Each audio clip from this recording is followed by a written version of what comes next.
अभी बहुत सुंदर एक सीखने की बात आई कि बाबा जो कहते हैं कि पर चिंतन पतन की जड़ है और आत्मचिंतन उन्नति की सीढ़ी है।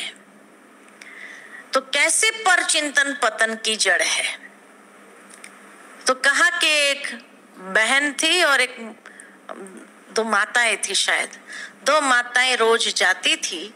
गांव में रहते थे तो नेचुरल है, गांव में हर वक्त पानी तो आता नहीं है, तो उनको वहां हैंडपंप से पानी लाना पड़ता था। तो हैंडपंप के पास लेकर के जाते थे, सुबह सुबह में पीने का पानी लेने के लिए जाना पड़ता था। तो जाते थे तो जाते जाते भी परचिंतन, आते आते भी परचिंतन। अब उसके कारण इतनी मानसिक स्थिति उनकी ड्रेन हो रही थी, मानसिक शक्ति ड्रेन हो रही थी कि कमजोर थी। और कहा जाता है कि जो रास्ता था वहां एक पेड़ था और उस पेड़ पर 3 आत्माएं रहती थी। जब देखते थे रोज इनको आते जाते दोनों पर, एक बहुत ज्यादा परचिंतन करती थी, एक बार बार उसको स्टॉप करने का प्रयत्न करती थी कि छोड़ो ना, इन बातों को छोड़ो, जिसको जो करना है करने दो, है ना, जो होगा वो होगा। अब वो दूसरी जो थी उसकी तो आदत थी परचिंतन करने की, और आदत ऐसी पड़ गई थी जो उसको छूटती नहीं थी। तो वो तीनों आत्माओं ने आपस में बात किया, हमारे लिए ये स्थान उत्तम है, और वो तीनों आत्माओं ने उसमें प्रवेश किया, उस बहन माता की आत्मा उसमें शरीर में जो बहुत ज्यादा परचिंतन करती थी। तो जब उसमें प्रवेश किया तो उसके बाद तो नेचुरल है कि उसकी स्थिति क्या हो सकती है वो आप समझ सकते हैं। तो उसके बाद तो वो अपने उसमें नहीं रही, बहुत ज्यादा तूफान मचाना चालू किया उसने, तोड़ फोड़ करना चालू किया। परिवार वाले परेशान हो गए, क्या चाहिए उसको, अलग अलग चीजों का डिमांड करने लगी, है ना। तो जब डिमांड करने लगी तो इनको लगा कि कोई आत्मा है इसके अंदर प्रवेश किया हुआ। तो फिर जो है किसी के पास लेके गए उसको झाड़ फूंक करने के लिए। तो जब लेके गए तो उसने जैसे बातचीत किया उसके साथ, तो पता चला 3 आत्माएं हैं। बोले 3 आत्माएं हैं और उनकी अधूरी इच्छाएं जो थी वो इसके द्वारा पूरा करना चाहते हैं।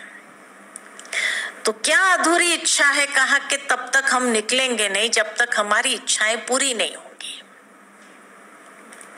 तो कहा कि तुमने इसका शरीर क्यों लिया, बहुत ज्यादा लोग हैं दुनिया में, तुम किसी का भी शरीर लेते थे। तब वो तीनों आत्मा ने बताया कि नहीं, ये और उसके साथ एक दूसरी बहन भी थी, रोज आते जाते जो है पानी भरने जाते थे और आते थे तो खूब परचिंतन चलता था। तो हमने देखा कि ये तो एकदम कमजोर है, तो हमें तो कमजोर ही चाहिए। जब कमजोर मिलेगा तभी तो हम अपनी डिमांड्स या हमारी अपनी अधूरी इच्छाएं पूरी कर सकेंगे। तो कहा अच्छा। तो फिर वो दूसरी बहन ने कहा बात सही कर रहे हैं, वो रोज परचिंतन खूब करती थी। कहा अच्छा तो हमारी डिमांड्स क्या है? तो एक ने कहा कि बहुत समय हो गया मैंने नॉनवेज नहीं खाया है, मुझे नॉनवेज जरूर खाना है। दूसरे ने कहा मुझे शराब जरूर पीनी है, बहुत समय हो गया मैंने शराब नहीं पिया है, अब मुझे पीना है। तीसरे ने भी ऐसी ही कुछ डिमांड रखी। तो वो जो निकालने वाला था, जब उसने पूछा अच्छा ये डिमांड तेरी पूरी किया तो छोड़ेंगे इसको? बोले हाँ छोड़ देंगे।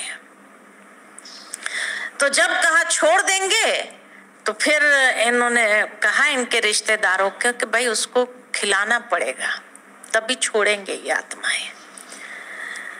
तो कहा ये तो लेकिन ब्रह्मा कुमारी में जाते हैं, ये लोग तो खाते ही नहीं है न पीते हैं। तो कहा कुछ भी करो लेकिन खिलाना पड़ेगा, भी वो आत्माओं की इच्छा है, तब तक ये छोड़ेंगे नहीं। आखिर उनको जो है एक होटल में ले जा करके खिलाना पड़ा, उसको शराब पिलाना पड़ा, तब जाकर के वो तीनों आत्माओं ने उसको मुक्त किया और निकल गए। जो बाबा कहते हैं पर चिंतन पतन की जड़। अब सोचो, जो जितना सालों से वो चलती थी ज्ञान में, शायद 20-25 सालों से तो चलती थी वो, जहां तक मेरी नॉलेज है 20-25 सालों से चलती थी। तो 20-25 सालों की तपस्या क्या हुई? भंग हो गई कि नहीं हुई? हो गई। और उसके बाद जब उन आत्माओं ने छोड़ा और जब इसको महसूस हुआ, इतना रोई, पश्चाताप किया उसने, जिसको बाबा कहते हैं खून के आंसू निकले उसके, इतने खून के आंसू जैसे रोई वो। अब मैं सारा मेकअप कैसे करूंगी? अब उसने वो आदत तो छोड़ दिया, पर चिंतन की आदत तो छूट गई उसकी, कि अब कभी नहीं करना है, न सोचना है, अब जितना हो सके मुझे पुरुषार्थ करना है। अब आप सोचो, जो बाबा ने हम बच्चों को कहा था कि अंतिम समय जो पेपर आएगा, आज का जो वरदान है बाबा का, अंतिम समय के पेपर में एक पेपर इविल स्पिरिट्स का भी है। जिन आत्माओं की अधूरी इच्छाएं रही हुई है उनकी भी है। इसीलिए बाबा ने जो विधि बताई आज की मुरली के अंदर वरदान में, कि लाइट का शरीर अपना इमर्ज करो, जितना लाइट का स्वरूप आपका होगा तो अनेकों को साक्षात्कार होगा। दूर से ही उन्हें साक्षात्कार होगा, वो लाइट का जो स्वरूप देखेंगे वो आत्माएं नजदीक भी नहीं आएंगी। इसलिए बाबा कहते हैं कि अपने आप को इतना पावरफुल करो, अंदर से इतना शक्तिशाली बनाओ। आज बाबा ने बहुत अच्छी बात जो कही मुरली के अंदर, कि बच्चे भोजन बनाते समय भी कितना बाबा की याद में भोजन बनाते हो, और भोजन बाबा की याद में खाते हो, तो बाबा की याद में बना हुआ भोजन, बाबा की याद में उसको स्वीकार किया गया, वो आत्मा को बल देगा, शक्ति देगा। और इसीलिए अपने आप को शक्तिशाली बनाना है तो ये विधि बाबा ने बताई आज की मुरली के अंदर। आपस में बात करो तो शुभ सम्मेलन करो, अपने आप से जो बात करो तो विचार सागर मंथन करो, बाबा की याद में बनाया वो भोजन। ये टिप्स बाबा ने दी है संग दोष से अपने आप को बचाने के लिए। और लाइट का कवच अपने अंदर धारण करो, ऐसा लाइट का कवच आप धारण करो जो कोई भी आत्मा को आपका साक्षात्कार हो जाए दूर से, और वो नजदीक आने की हिम्मत ना करे, क्योंकि ये सारे पेपर आने ही है अंतिम समय। क्योंकि शरीर छूटना अधिक है, चाहे कोरोना में भी कितने छूटे, अभी उतने शरीर तैयार तो है नहीं। तो कुछ आत्माएं तो अधूरी इच्छाओं के कारण भटकेगी, तो वो अपनी इच्छाएं पूरी करने के लिए जब देखेंगे कि हाँ ये शरीर ठीक है, तो उसमें प्रवेश कर सकते हैं ना सहजता से।